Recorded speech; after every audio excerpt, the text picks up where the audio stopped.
আসসালামু আলাইকুম রহমতুল্লাহ। তো আমাদের বিলের পানি আস্তে আস্তে কমে যাচ্ছে এবং আমাদের কাজের চাপও ইনশাল্লাহ আস্তে আস্তে বৃদ্ধি পাচ্ছে। তো আজকে আমাদের গন্তব্য হলো আমাদের যে জমিতে আউশ ধান বুনছিলাম ওই জমিটা পরিষ্কার করতে হবে। যেহেতু আমরা ওই জমিতে দানা দেবো এই জন্য আমাদের আগে থেকেই পরিষ্কার করতে হবে ইনশাআল্লাহ। তো আমাদের দানার জমিটি পরিষ্কার করার জন্য আমরা ফজরের নামাজ শেষে রওনা দিচ্ছি ইনশাআল্লাহ। কারণ যেহেতু এখন একটু বেলা হলে প্রচুর পরিমাণে রোদ বের হয় এবং প্রচুর পরিমাণে গরম পড়ে, এই জন্য আমরা সকাল সকালই যাব এবং 3-4 ঘন্টা কেটে চলে আসব।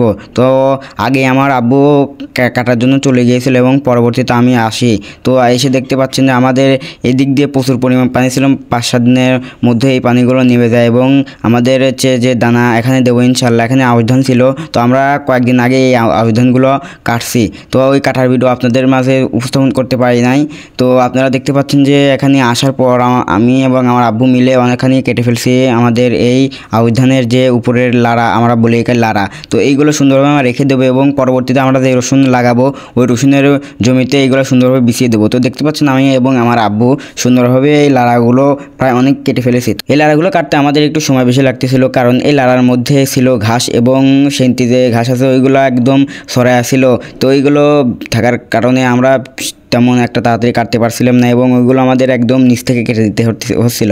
কারণ যেহেতু আমরা এই জমিতে দানা চারবো এই জন্য আমাদের সুন্দরভাবে এবং ভালোভাবে পরিষ্কার করতে হবে, যাতে করে তেমন একটা ঘাস না থাকে এবং চাষ দেওয়ার পরবর্তীতে যাতে আবার দানা দেওয়ার পর ঘাস যেন না জন্মায়, এই জন্য আমাদের একটু ভালোভাবে পরিষ্কার করতে হবে। তো ভিডিওটির মাধ্যমে আপনাদেরকে আমাদের এই ঘাসের অবস্থা দেখানোর চেষ্টা করতেছি। দেখতে পাচ্ছেন যে একদম একবারে ছড়ায় রয়েছে এই ঘাসগুলো আমাদের এই লাড়ার সঙ্গে, এবং এই ঘাসটির কী নাম তা আপনারা কমেন্টে জানাবেন। মূলত আমি এই ঘাসটির নাম তেমন একটা ভালোভাবে জানি না, তো আপনারা সুন্দরভাবে কমেন্টে নামটি জানাবেন ইনশাআল্লাহ। তো আপনারা দেখতে পাচ্ছেন যে আমি এবং আমার আব্বু এখানে লাড়াগুলো প্রায় অনেকই কেটে ফেলেছি। আমাদের জমির 4 ভাগের প্রায় 1 ভাগ আমি এবং আমার আব্বু মিলে এই ধানগুলোর লাড়াগুলো সুন্দরভাবে কেটে নিছে এবং এখনও বেজে গেছে প্রায় 9টার মতো। তো আব্বু বললো যে আমার অনেক ক্ষুধা লেগে গেছে, চলো আমরা বাসায় চলে যাই। তো আমাদের এই আজকের মতো কাজগুলো শেষ করে আলহামদুলিল্লাহ এখন আমরা আমাদের বাসার দিকে রওনা দিয়ে দিয়েছি। তো বাড়িতে যাওয়ার পথে আপনাদেরকে একটা কথা বলি যে আমি এই চ্যানেলে কৃষি এবং খামার বিষয়কে ভিডিও আপলোড করি। তো আপনারা আমাদের ইউটিউব চ্যানেলটি সাবস্ক্রাইব এবং ফেসবুক পেজটি ফলো দিয়ে আমাদের পাশে থাকবেন এবং